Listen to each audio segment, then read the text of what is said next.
this amazing milestone of his daughter, and he penned a very heartwarming message on his page to celebrate her. As you can see, beautiful reactions from fans, from lovers, welcome this celebration of this uh, princess of the source.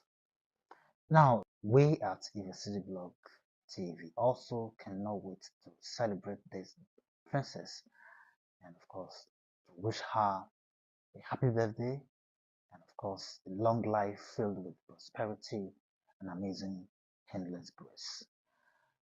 And it may be important to make some comment about this princess of the source. What is very amazing about her is that she has always been very